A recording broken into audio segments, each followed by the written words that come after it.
नमस्ते class 11th तीसरा part है हम लोग का बायोलॉजिकल क्लासिफिकेशन। सभी बच्चे जैसे कि टीचमेंट पे हम लोग कनेक्टेड हैं। शुरुआत का जो भी अभी तक आपने देखा या कोई आपके डाउट होंगे तो हम उसको स्टार्टिंग में ही लाइव आपके आमने सामने बैठकर सॉल्व कर देंगे। हमारा यहाँ पे काम क्या रहेगा, रिकॉर्डेड वीडियो, सो दैट कि आपको इन्फॉर्मेशन जितना ज़्यादा हो सके उतना ज़्यादा इन्फॉर्मेशन मिल सके। तो चलिए बिना कोई टाइम वेस्ट करते हुए डे फर्स्ट में हम लोगों ने अभी तक क्या देखा। हम लोगों ने बात किया कि बायोलॉजिकल क्लासिफिकेशंस करना है, लाइफ को बंटवारा करना है। तो कई सारे मेथड तरीके आए बंटवारा करने का। किसी ने 2 किंगडम क्लासिफिकेशन दिया, किसी ने 3, किसी ने 4। अल्टीमेटली जो हम लोग को पढ़ना होता है वो है 5 किंगडम ऑफ क्लासिफिकेशन। RH विटिकर का द्वारा दिया गया। क्लास 9th में बेसिक डिटेल दिया हुआ है। बुक पढ़ेंगे तो इनिशियल 1 पेजेस 1.5 पेजेस में छोटे छोटे टर्म्स बताए गए हैं। काफ़ी यूज टू होंगे, पहले से नहीं होंगे तो आपको पूछ लेना चाहिए हमसे। हमारा जो टीचमेंट का एप्लीकेशंस का जो फॉर्मेट है उसमें चैट बॉक्स हमेशा ओपन है। कभी भी आपके मन में कोई सवाल आता है, क्वेश्चंस आते हैं तो आप दीजिए, हम जवाब देंगे आपको वहाँ पर। और थोड़ा बात को बढ़ाते हैं। सेकेंड डे के क्लासिफिकेशंस में हम लोग बात स्टार्ट किए मोनरा से। मोनरा एक सबसे बड़ा किंगडम, मतलब मोनरा अर्थ पे आने वाले सबसे पुराने लाइफ हैं, ठीक, उनके बारे में बात हो रही है। तो बैक्टीरिया के बारे में बात हो रही है। हालांकि मोनरा को और फर्दर बांटेंगे, हटाओ, पहले Monera whole and sole bacteria के बारे में। तो हम लोगों ने एक प्रोकैरियोटिक सेल बना दिया, कुछ वर्ड सुना दिए। न्यूक्लियोइड होता है, क्रोमेटोफोरा होता है, मीजोजोम होता है, ठीक, प्लाज्मिड नाम का भी एक्स्ट्रा जीनोमिक मटेरियल होता है। इन सभी वर्ड्स का हमें इस्तेमाल है। हल्का हल्का प्रोजेक्शन भी निकला हुआ होता है। फ्लैजिला, सीलिया, पीलिया, ऐसा कुछ वर्ड था, ठीक। तो इन सभी को समझिएगा। ऐसा नहीं कर रहे हैं कि सिर्फ प्रोकैरियोटिक सेल में ही आपको मिलेगा सेल वॉल, सेल मेम्ब्रेन या प्लाज्मिड तो प्रोकैरियोटिक में ही मिलेगा, ठीक। सीलिया फ्लैजिला के बारे में बात। सीलिया फ्लैजिला यूकैरियोटिक सेल में भी मिलता है, प्रोकैरियोटिक में भी मिलता है, ठीक। कैरेक्टरिस्टिक नहीं है। कैरेक्टरिस्टिक था कि न्यूक्लियस का होना और ना होना, सेल ऑर्गेनेल का होना और ना होना। आसान बात कह रहे हैं, डन। फिर हम लोगों ने देखा, हम लोगों ने की पॉइंट पे बात किया कि बैक्टीरिया आया था अर्थ पर तो वो हजारों साल तक रह गया। हजारों साल अगर रहेगा तो हर एक लोकेशन में अपने अपने हैबिटेट में अपना अपना इन्वायरमेंट होगा। कहीं गर्मी होगा, कहीं ठंडा होगा, कहीं ये इन्वायरमेंट, कहीं वो इन्वायरमेंट। और लाइफ हमेशा अपने आप को इवॉल्व करता है, चेंज करता है अकॉर्डिंग टू इन्वायरमेंट। तो बैक्टीरिया में ही देखा गया ह्यूज डाइवर्सिटी। हर एस्पेक्ट में देख लो, उसके शेप में देख लो तो आपको शेप बता दिए गए। 5 शेप के नाम बताया गया। कोकस, ऐसा कुछ, विब्रियो, तो वो आप सुन लिए। आपने न्यूट्रिशंस पे बात करना शुरू किए कि खाना खाने का तरीका एक ही वर्ड है कि ह्यूज डाइवर्सिटी है। हर एक बैक्टीरिया कोई खास एक तरह से नहीं करता है, वैरायटीज़ मिलते हैं। तो जहाँ तक हो सकता है अपने सिलेबस को भी थोड़ा ध्यान में रखते हुए कुछ आगे बढ़ रहे हैं।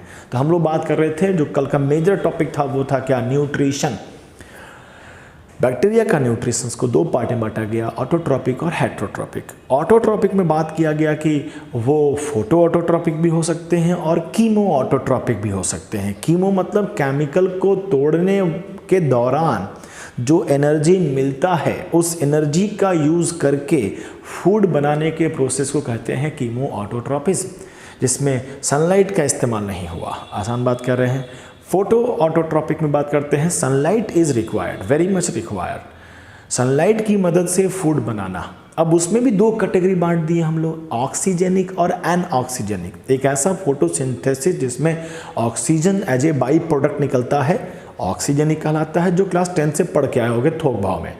और एक नया चीज़ क्या मिला, ऐसा भी फोटोसिंथेसिस है जिसमें सनलाइट की ज़रूरत होती है, सनलाइट लगता है, लेकिन ऑक्सीजन रिलीज नहीं होता है। और ऑक्सीजन सबको जानता है, इन्वायरमेंट में जो ऑक्सीजन आता है बिकॉज ऑफ व्हाट, वाटर के फोटोलाइसिस से आता है, पानी का टूटने से। अब हम ऐसे बैक्टीरिया को देखें जिन्होंने H2O का इस्तेमाल ही नहीं कर रहे हैं, वो इस्तेमाल कर रहे हैं H2O के अलावा कोई और कंपाउंड जो इलेक्ट्रॉन दे सके। मेन बड़े पैमाने पे जब पढ़ोगे या पढ़ के कहीं आए होगे तो हमारा H2O यहाँ पर CO2 को रिड्यूस करने का काम करता है। तो सर्टेन रिडक्शंस वाले काम भी कौन करने वाले हैं, H2O, तो उसके जगह पर अगर कोई और रिडक्शन करने वाला केमिकल H2S, जो मेजॉरिटी में यही यूज होता है, अदरवाइज और भी कोई भी कंपाउंड जो इलेक्ट्रॉन दे सके या रिड्यूस कर सके CO2 को, उसमें ऑक्सीजन गैस नहीं निकलेगा। इतना तक हो चुका था, एग्जाम्पल्स हम लिखवा चुके थे। NCERT पे फोकस करके पढ़ाई करना ही हम बता चुके हैं, कल भी बोले हैं, आज भी कह देते हैं।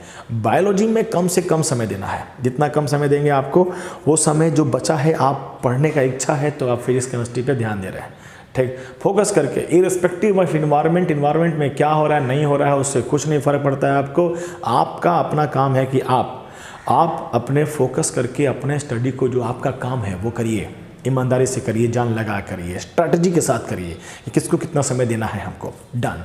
आज बढ़ते हैं आगे। आज बात करते हैं कि ऑटोट्रॉपिक तो देख लिए कल, आज बात करते हैं हेट्रोट्रॉपिक। मतलब हमारे पास कुछ ऐसे कुछ क्या, ज़्यादातर बैक्टीरिया तो हेट्रोट्रॉपिक ही होते हैं। मतलब dependent on other, depends on other, किसी और पर डिपेंडेंट है फॉर फूड। वो फूड को बनाने के लिए, अरे बैठने का व्यवस्था है, फूड को बनाते नहीं हैं, किसी और से ले लेते हैं। तो हेट्रोट्रॉप आ रहे हैं हम लोग, जो किसी और से भी ले लेंगे। चलिए ले लेते हैं किसी और से, उसमें भी तरीका है। हम लोग भी हेट्रोट्रॉप हैं, थोड़ा रिलेट करेंगे कि क्या हम लोग की तरह बैक्टीरिया खाना खाता है क्या। नंबर 1 सब सुने होंगे आप, बिल्कुल, सेप्रोफिटिक कह लो, सेप्रोफाइट्स कह लो, सेप्रोफिटिक कह लीजिए, सेप्रोफाइट कह लीजिए, जिसमें हम पढ़े तो सबसे इम्पॉर्टेंट चीज़ है कि ऐसे बैक्टीरिया जो डेड और डिकेइंग ऑर्गेनिज्म से अपना फूड लेता है, ठीक। मरा और सड़ा से जो खाना लेते हैं उसे सेप्रोफाइट कहते हैं। और हमारे बैक्टीरिया भी ऐसे कुछ बैक्टीरिया हैं जो सेप्रोफाइट हैं। पॉइंट ये रहेगा रेजेम्बलेंस के नाम पर कि हम लोग भी तो मरा खाते हैं। अब पता नहीं किसके थाली में कितना सड़ा पहुंचा है, 1 दिन का है कि 2 दिन का है कि 3 दिन का ही है, सड़ तो रहा है। तो हम लोग मरा और सड़ा खाते हैं, हम भी वही खाते हैं, बैक्टीरिया भी वही खा रहा है। तो हमारे और बैक्टीरिया के बीच में डिफरेंस है। इसमें एक और पॉइंट हो गया कि ये जो डाइजेस्ट करते हैं ना, digest food outside of the body. मतलब बैक्टीरिया ऐसा नहीं है कि फूड को इनटेक करेगा और इनसाइड द बॉडी उसे डाइजेस्ट करेगा। आप टेंशन न लें सर, बैक्टीरिया तो एक सिंगल सेल का है, ये वो कहाँ से इनटेक करेगा। अमीबा भी सिंगल सेल का बना है, वो फूड इनटेक करता है और फूड वैक्यूल के अंदर उसे तोड़ने का भी काम करता है। जैसे हम लोग खाना खाकर अंदर पचाने का काम करते हैं। बैक्टीरिया सिंगल सेल का है, वो फूड इनटेक नहीं करता है, वो बाहर डाइजेस्टिव एंजाइम फेंकता है और अपने सेल के बाहर ही उसे डाइजेस्ट कर देता है। यानी कॉम्प्लेक्स फूड है और उसे डाइजेस्ट कर दिया बॉडी के बाहर, इट बिकम्स सिंपल फूड। और इस सिंपल फूड में एब्जॉर्ब्ड बाय बैक्टीरिया, बैक्टीरिया ने एब्जॉर्ब कर लिया। लेकिन बैक्टीरिया कितना बड़ा है, ये है छोटा सा तो बैक्टीरिया है, बहुत बड़ा भी नहीं है, छोटा सा बैक्टीरिया है, थोड़ा सा ही खाना खाना होगा उसको मिला था बड़ा सा कॉम्प्लिकेटेड फूड, उसने सबको तोड़ फोड़ दिया, तोड़ फोड़ के थक हार के जब उठाओगे, बाप रे बहुत काम किया, चलो अब इसमें से ही 2 गो ले लेते हैं, उतना ही भर जरूरत है उसको। तो स्मॉल अमाउंट में, थोड़ा सा मात्रा में, स्मॉल अमाउंट में वो एब्जॉर्ब कर गया और जो रिमेनिंग है, जो रिमेनिंग मटेरियल है, पास टू सॉइल में हो तो सॉइल में पहुंच जाएगा, सिंपल भाषा कह दे तो नेचर में पहुंच जाएगा। ये बहुत इंपॉर्टेंट काम हो गया। बैक्टीरिया ने अपने खाना खाने के लिए बड़ा सा कॉम्प्लिकेटेड को तोड़ के उसके नेचुरल कंपोनेंट में कन्वर्ट कर दिया, कुछ को वो खा लिया, संतुष्ट होगा, बाकी सब नेचर को वापस मिल गया। तो रिसाइकलिंग में हमारा सेप्रोफाइट वेरी हेल्पफुल, बहुत इंपॉर्टेंट सवाल बन जाता है कि सेप्रोफाइट सब्जेक्टिव, अदरवाइज ऑब्जेक्टिव तो आप क्लास 9th 10th से ये बात सुनते चले आ रहे होंगे। कि हमारे saprophyte is responsible for cycling of material का साइकिलिंग। जब ये सिंपल हो गया, फिर सिंपल से कोई प्लांट उसे लेगा और कॉम्प्लेक्स बनाएगा, फिर इसे तोड़कर सिंपल, साइकिल चलते रहता है with the help of saprophyte. तो यहाँ क्लियर कट समझ में आ गया होगा आपको, वेरी क्लियर, कि हम लोग के फूड लेने के तरीके में और इस बैक्टीरिया के फूड लेने के तरीके में दोनों में डिफरेंस होता है। ठीक, दोनों के डिफरेंस को आप समझिएगा। हम लोग भी डेड और डिकेइंग खाते हैं जस्ट लाइक सेप्रोफाइट, बट हम लोग डाइजेस्ट करते हैं इनसाइड द बॉडी, ये डाइजेस्ट करते हैं outside of the body. Very clear. आप एग्जाम्पल में कोई भी नाम ले सकते हैं, क्या नाम लें, कोई बैक्टीरिया बुक में उतना नहीं है, हम उतने देर लिख के भी नहीं लाए हैं, हम नहीं लिख के लाए हैं तो नाम नहीं होगा। ठीक, तो आप अच्छा है, कम नाम मिलेगा तो अच्छा रहेगा। डन, इसको आप स्क्रीनशॉट लेंगे, ठाए से हो गया। ठीक, अब हम दूसरा बात कर लेते हैं। और भी ऐसा नहीं कि सारे के सारे बैक्टीरिया सेप्रोफाइट हैं, कुछ बैक्टीरिया जो हैं वो पैरासिटिक होते हैं। पैरासाइट जो जोंक हुआ, ढील हुआ, सट के खून पीता है। तो पैरासिटिक में अच्छा वर्ड है होस्ट पर डिपेंडेंट होते हैं और उससे न्यूट्रिशंस लेते हैं। होस्ट, इंपॉर्टेंट पॉइंट कि होस्ट हमारा लिविंग होना चाहिए, मरा हुआ नहीं होना चाहिए। तो it is the clear cut difference between saprophyte and parasite. Even हमारे फूड के टेकिंग के न्यूट्रिशन से हम लोग जो फूड लेते हैं वो डेड खाते हैं, ये डेड, पैरासिटिक डेड नहीं ले रहे हैं, ये कोई जिंदा होना चाहिए, उनके साथ वो अटैच होंगे, होस्ट के साथ इन और ऑन के रूप में पड़े हुए हैं, उनके साथ सटे हुए हैं और फूड लिए जा रहे हैं। सुनते होंगे कि डिजीज़ हो गया, बैक्टीरियल बीमारी हुआ है। तो बैक्टीरिया हमारे बॉडी में घुसा था हमारे बॉडी में रहने के लिए, क्योंकि खाने पीने की सब चीज़ें हमारे बॉडी में अवेलेबल है, हम जो कुछ भी खा पी रहे हैं वो भी खा पी रहे हैं, तो हमारे बॉडी के अंदर बैठ के बड़े आराम से जी रहा है। वो पूरा प्रे करता होगा, दुआ लेता होगा कि भाई ये जो आदमी है ना वो ज़िंदा रहे, तो जब तक ये ज़िंदा है तब तक वो खाते रहेगा और उसका खाना का कुछ हिस्सा वो लोग भी खाते रहेंगे। और ये खाना खाने के चक्कर में कुछ उसके साइड इफ़ेक्ट जो होते हैं ना, उसी साइड इफ़ेक्ट को हम लोग डिजीज़ के रूप में समझते हैं कि वो तो चुपचाप अपना खाना खा रहा था, लेकिन खाना खाने के दौरान में कुछ हरकत ऐसा कर देता था जिससे हमारे बॉडी को ख़राब इफ़ेक्ट होना शुरू रहता था। हमारा बॉडी बता रहा था कि अरे आपके बॉडी के अंदर चोर घुसे हुए हैं, आप खा रहे हो तो वो भी खा रहे हैं। तो जो भी बीमारियाँ वगैरह है ना, डिजीज़, मतलब यही पैरासिटिक जो बैक्टीरिया होते हैं वही मेन रूप से डिजीज़ कॉजिंग बैक्टीरिया हैं, जिससे आप पैथोजेन भी कहते हैं। माइक्रो ऑर्गेनिज्म वर्ड बोला जाए तो माइक्रो ऑर्गेनिज्म वर्ड तो अच्छे बैक्टीरिया के लिए भी है, खराब बैक्टीरिया के लिए भी है। जैसे दही जमाने वाला बैक्टीरिया लैक्टोबैसिलस, सबको जानता होगा। जब दही खाते हैं तो वो बैक्टीरिया भी बॉडी के अंदर आता है, तो वो हमें नहीं खाता है, वो हमें यूज नहीं करता है, तो वो पैरासिटिक नहीं है। ठीक, तो माइक्रो ऑर्गेनिज्म्स सबके लिए वर्ड है, लेकिन जैसे कह देंगे पैथोजेन, तो पैथोजेन मतलब डिजीज़ कॉजिंग माइक्रो ऑर्गेनिज्म्स। तो ज़्यादातर जो हमारे पास बीमारी करने वाले बैक्टीरिया हैं वो सब पैरासिटिक इन नेचर होते हैं। ठीक, I am very much clear कि होस्ट लिविंग होना चाहिए, इन और ऑन मंथ मीन्स कि अटैच होकर उससे न्यूट्रिशंस ले, दैट इज कॉल्ड पैरासिटिक। कई सारे पैरासिटिक बैक्टीरिया भी हमारे पास पड़े हुए हैं। एक और तरीके का बात करता है सिम्बायोटिक। बात कर रहे हैं कि हेटेरोट्रॉपिक के भी कई नाम हैं, सेप्रोफिटिक, पैरासिटिक, सिम्बायोटिक, ये सभी तो हेडिंग है, किसी के साथ अटैच हो सकता है। अब हम सब में बैक्टीरिया बोल देंगे, ऐसा बैक्टीरिया जो सेप्रोफिटिक नेचर का है, पैरासिटिक नेचर का है, सिम्बायोटिक नेचर का है। सिम्बायोटिक का मतलब होता है म्यूचुअल बेनिफिट, आपको भी फायदा हमको भी फायदा, ऐसे एसोसिएशंस को सिम्बायोटिक, सिम्बायोसिस कहा जाता है। ठीक, तो सिम्बायोसिस कह लो या बायोटिक कह लो, उसमें क्या होता है, प्लांट और बैक्टीरिया के बीच में एसोसिएशन होता है। सबको जानता होगा लेग्यूमिनस प्लांट, लेग्यूमिनस दलहन के पेड़ के रूट में वो अपना सबसे फेवरेट राइजोबियम, क्लास 7 का बच्चा तक जानता है राइजोबियम।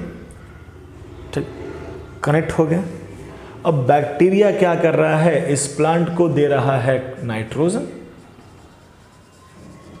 कि ले नाइट्रोजन, तुमसे तो नहीं मिल हो पा रहा, हम देते हैं, बदले में ये प्लांट इसे क्या खिला रहा है, खाना खिला रहा है। तो हुआ ना एक दूसरे को फ़ायदा, तुम मुझे खाना दो, मैं तुम्हें अमोनिया दूंगा, काम चल रहा है। ये भी तरीके से अपना न्यूट्रिशंस, ये बैक्टीरिया अपना न्यूट्रिशंस कुछ अग्रीमेंट करके ले रहा है ना, कई नाम भी जाने जाते हैं, ठीक। ये तो एसोसिएशन हुआ सिंपल सा, और भी कई जगहों पे एसोसिएशन होता है। तो होपफुली हमने एक बेसिक सा आपको बना कर दे दिया। आप इसको, मतलब इसके बारे में लिखा हुआ था, ये आपको ऐड कर लेना है अपने लिखावट में। Done done done done complete. आप स्क्रीनशॉट लेते रहिएगा, ठीक है, इंतज़ार नहीं कि सर मिटा दिए सर, ओफ कैसे लिखे आप। तो भाई काफ़ी स्ट्रॉन्ग टेक्नोलॉजी है तुम्हारा तब तो। चलो अब आगे बढ़ते हैं। अब हम बढ़ते हैं एक और टर्म के पास बढ़ते हैं, ध्यान दीजिएगा। अब दूसरा मतलब एक अनदर लाइफ प्रोसेस, एक शेप के बारे में बात किए थे ना, 1 हो गया था वो, 2 हो गया न्यूट्रिशंस के बारे में, 3 हो गया रेस्पिरेशन के बारे में।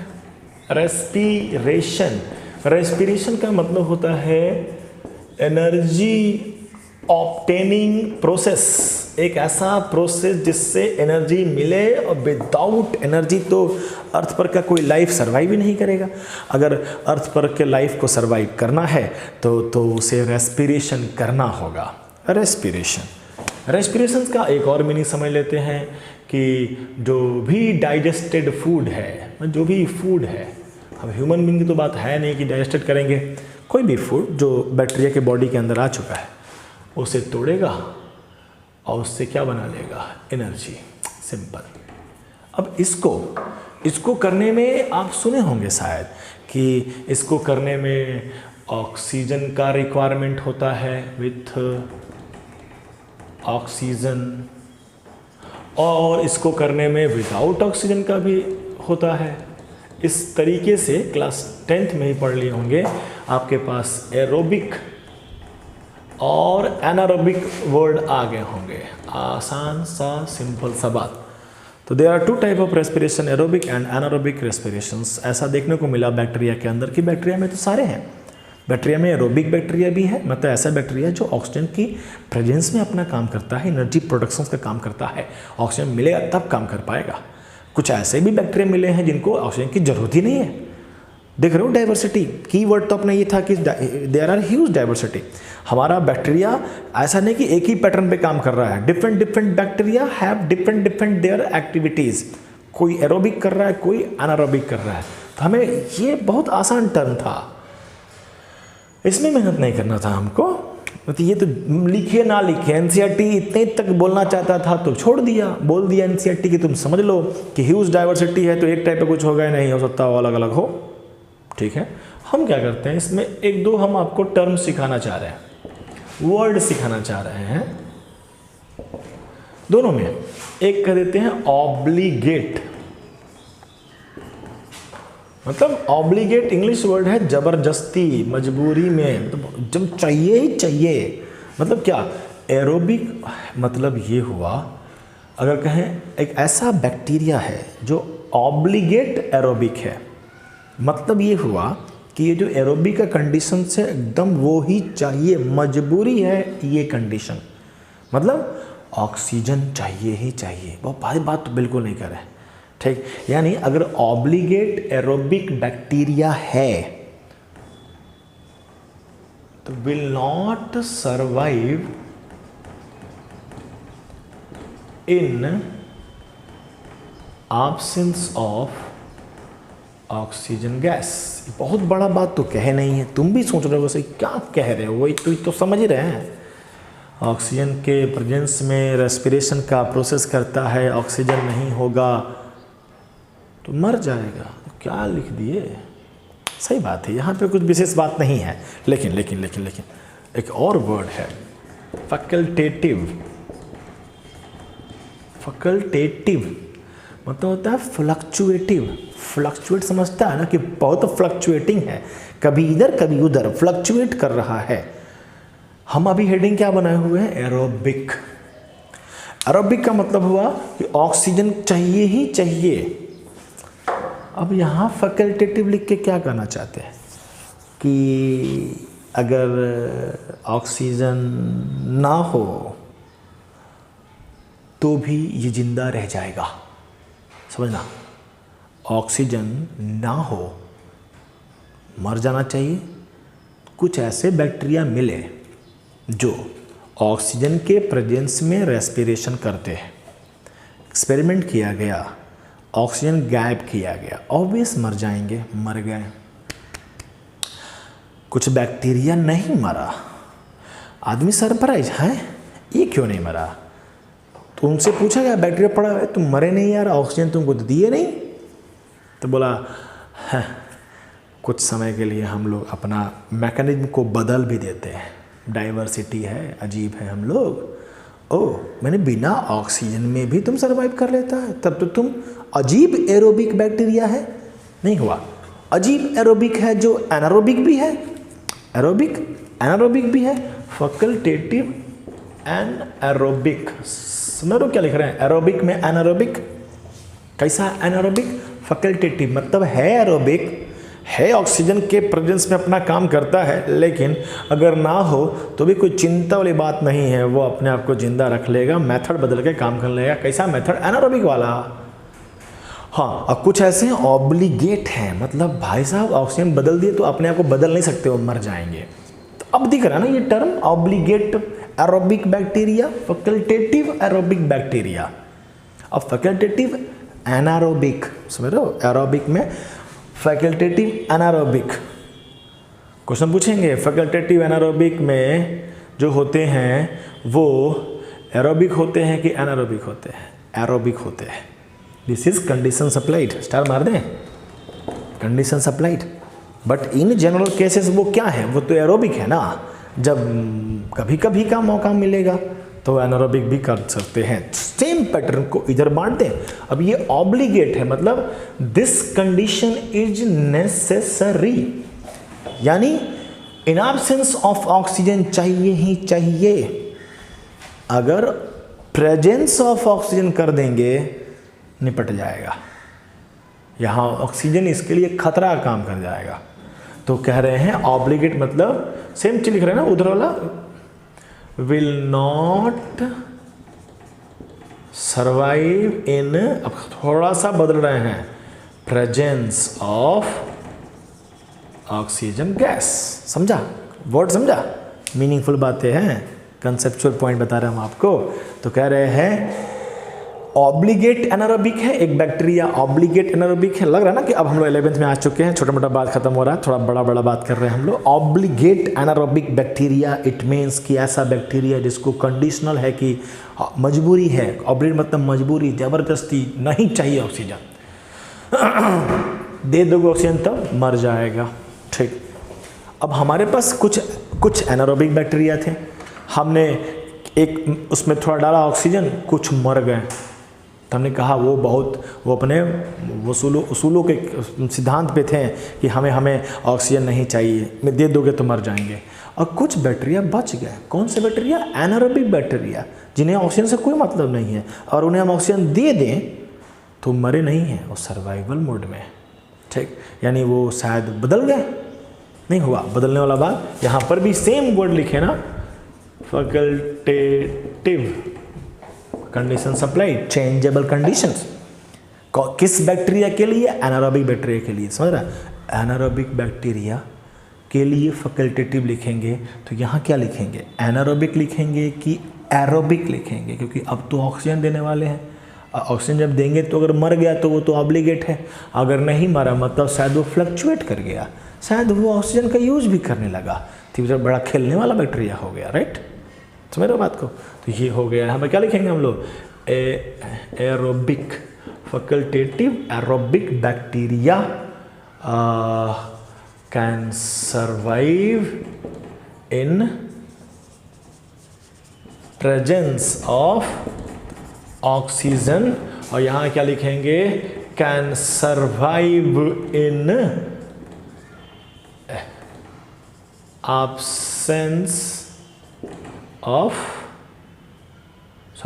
presence ना, presence of oxygen। समझे बात को? फाइनल समराइज कर दें हम आपको कि ऑब्लिगेट एंड एरोबिक वो है जो ऑक्सीजन की कमी में सरवाइव नहीं कर सकता है, ठीक तो लिखे थे, ठीक। और कुछ एरोबिक बैक्टीरिया ऐसे हैं जो ऑक्सीजन की कमी में सरवाइव कर सकते हैं, ठीक। कैन सर्वाइव इन, सही लिखे थे पहले, एब्सेंस ऑफ ऑक्सीजन। सिर्फ ये वर्ड पढ़ोगे एब्सेंस ऑफ ऑक्सीजन तो हो जाएगा एनारोबिक कंडीशंस, ठीक। चेंजेबल है क्योंकि एरोबिक थे, सेम बात। ऑब्लिगेट एनारोबिक क्या है? Survive in presence of, will not survive in presence of oxygen gas. अगर ऑक्सीजन गैस होगा तो ये नहीं बचेंगे। कौन? Anaerobic bacteria. कुछ एनारोबिक बैक्टीरिया बच जाते हैं, तो will survive, can survive in presence of oxygen. Crystal clear? एक बार दो बार और देख लीजिएगा, क्रिस्टल क्लियर नहीं हो तो। आसान सा एक छोटा सा और टॉपिक कंप्लीट किया गया, आप स्क्रीनशॉट ले लीजिए ठाए से, ठीक है। एक्सपोजर, चलिए अब हम लोग इसको आगे बढ़ाते हैं। हो गया, ठीक।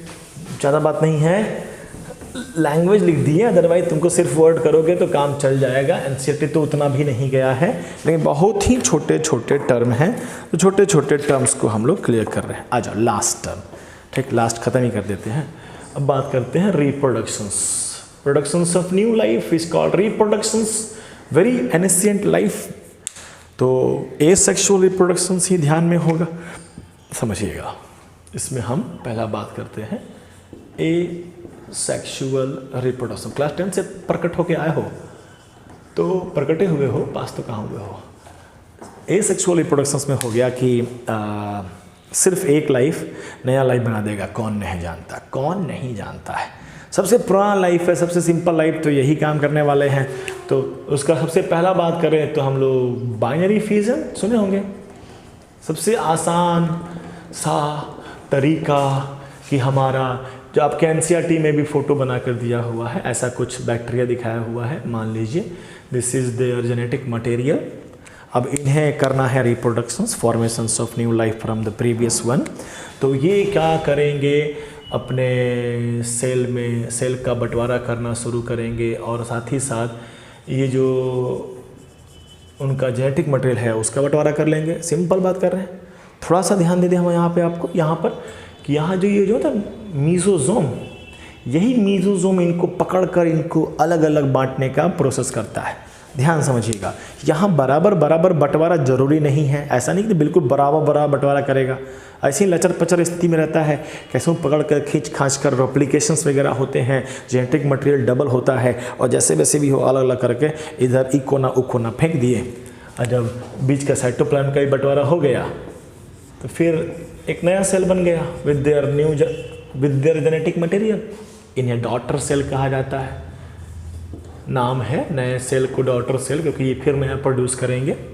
और यहाँ पर एक बड़ा अच्छा सब्जेक्टिव क्वेश्चन बनता था कि जो भी यूनिसेलर होते हैं उनका नेचुरल डेथ नहीं होता है, अमर होते हैं काइंड ऑफ। छोटा था, बड़ा हुआ, बूढ़ा होने के पहले टूट के फिर छोटा बन गया, तो मरेगा कहाँ से?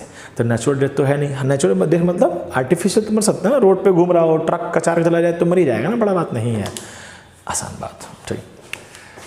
दूसरा स्पोर फॉर्मेशन। स्पोर फॉर्मेशन है इंडोस्पोर फॉर्मेशन। इंडोस्पोर ये थोड़ा यूनिक है, आप समझिएगा। अब हमारा डाइवर्सिटी दिखाने का वक्त आ गया है। अब हम डाइवर्सिटी दिखाने की कोशिश कर रहे हैं कि हमारा बैक्टीरिया डाइवर्स है। देखो सब टूट के धब से 1 से 2, 2 से 4 नहीं होते हैं। टूटने में बात करें ना, टूटने में इसका जो रेट है ना टूटने का, very fast, very fast.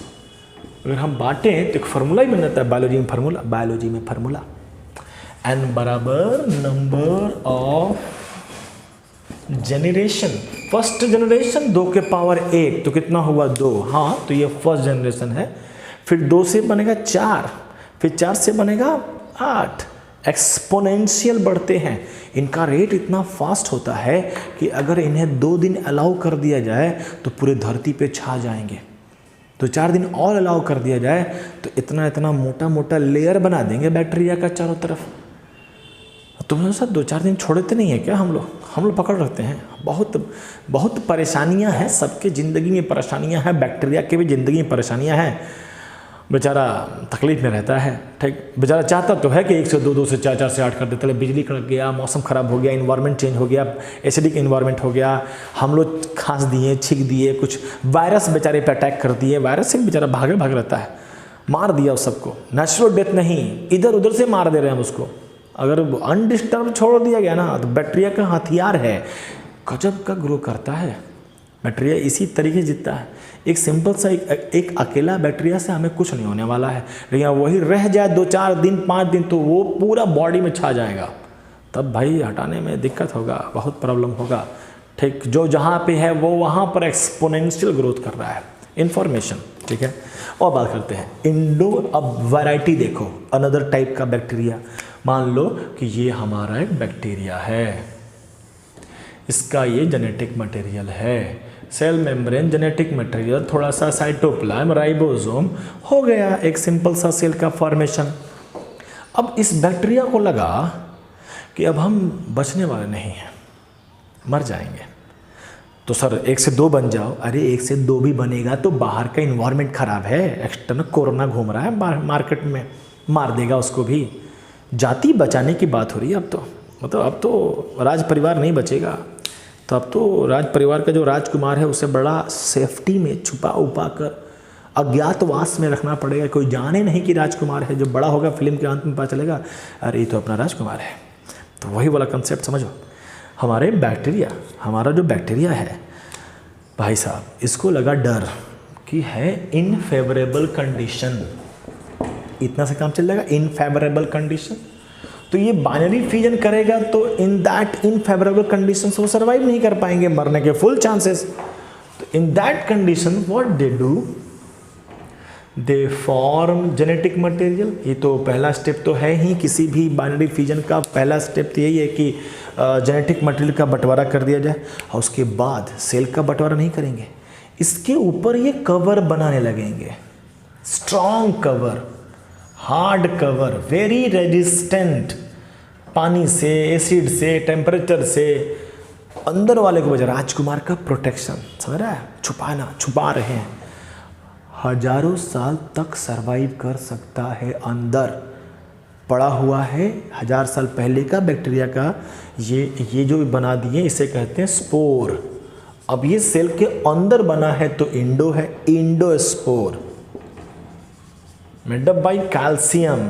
Calcium दांत मजबूत, हड्डी मजबूत, मजबूती के साथ कैल्शियम से बना होता है। एक खास प्रकार का प्रोटीन भी है, कहीं मिला था, लिख लें क्या, लिख ही लेते हैं, तुम्हारे लोग के ना दिमाग पे पल्ले पड़ेगा, हम तो देख देख के लिखेंगे। डाई पाई को लाई नाई, बहुत सारा नाम है, डिप्कोलोनिक एसिड,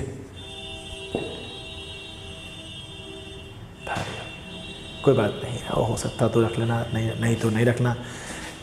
मतलब वेरी रेजिस्टेंट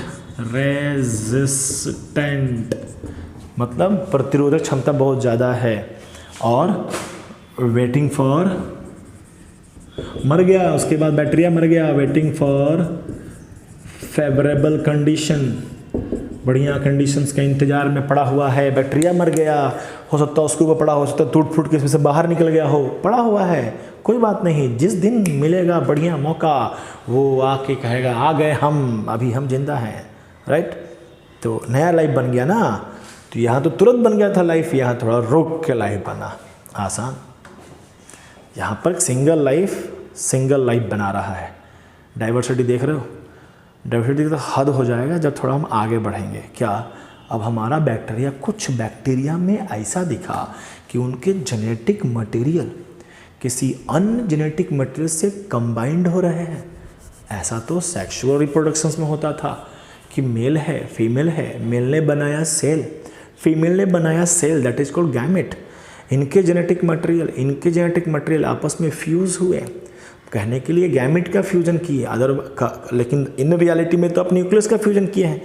फिर एक नया कॉम्बिनेशंस ऑफ जीन बना, that is called sexual reproduction. तो ये हमारा बैक्टीरिया कुछ ऐसा भी दिखाने का कोशिश करता है।